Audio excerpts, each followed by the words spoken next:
Yeah, you need to have real attempts to educate people in homeless shelters, serious and sustained attempts to educate people. To educate them socially, to educate them academically, to educate them. I mean, you have things like flyers around being like, do you want to know how to interview? Do you want to know how to gain those skills? I mean, but you've got people who are I mean, addicted to all kinds of things, don't know how to, or they have other types of problems. I mean, these are people who will often just be in the system for years and years. And if you want those people to be able to be independent and functioning, you have to take over the work that was never there for them in the first place. You have to do that.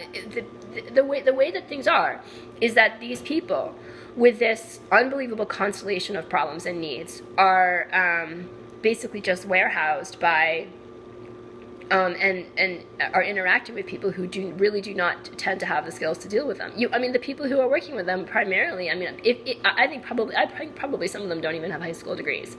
But everyone who works in a homeless shelter really ought to have some kind of like advanced degree in sociology. Advanced degree in sociology, advanced degree in drug addiction counseling. I mean, it's advanced degree in psychology. I mean, those and really almost nobody has that, really, for the most part. And people do tend to get burnt out because their coworkers are not anywhere near their level of education, or personal interactions, that kind of thing. I have talked about this so many times. I've talked about it so many times. These are human beings. These are human beings who grew up in situations that are unimaginable to anybody who's even like lower middle class, really, for the most part, and do not have another way to function in the world. They just don't have another way to function in the world, and it is a pretty monumental task to try to re-educate them so that they can do things. But you might as well do it. You might as well put the money into it, because all that's happening now is that you just house them in homeless shelters like year after year after year without really making an attempt to help them get the things that they need. Many of them would resist it, of course. Many of them would resist being educated that way, having to. So say if you were going to be homeless, you had to do assessment testing, and then you had to go to class a few hours every day, or if you weren't going to be working, you had to go to class a few hours every day, to be able to stay there at night.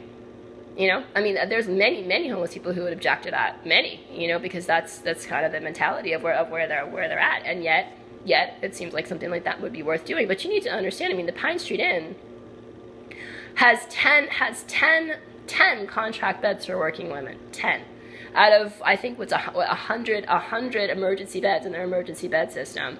They have 10 beds for working women that will be saved for working women, which means that people who are trying to work, who are not one of those people who have one of those beds, they're on a waiting list. They're on a waiting list to have a saved bed. So you could be working 40 hours a week, and then you get back and you sleep in a chair in the lobby. Right? I mean, these are the things that people don't know. And I knew the other night when I published a video talking about what it's like to be homeless, that somebody would just start talking about what scum homeless people are. And I thought about whether or not I should publish a video talking about how the Pine Street Inn has 10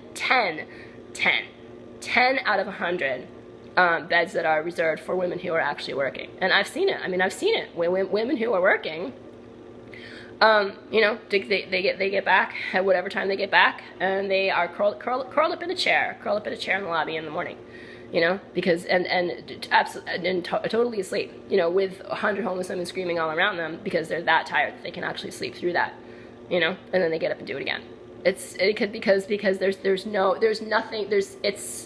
the unbelievable difficulty of dealing with all of that. People don't realize. They think you're lazy, or they think that whatever it is, but they don't realize that the system just fails and fails and fails and fails and fails and fails. It really does.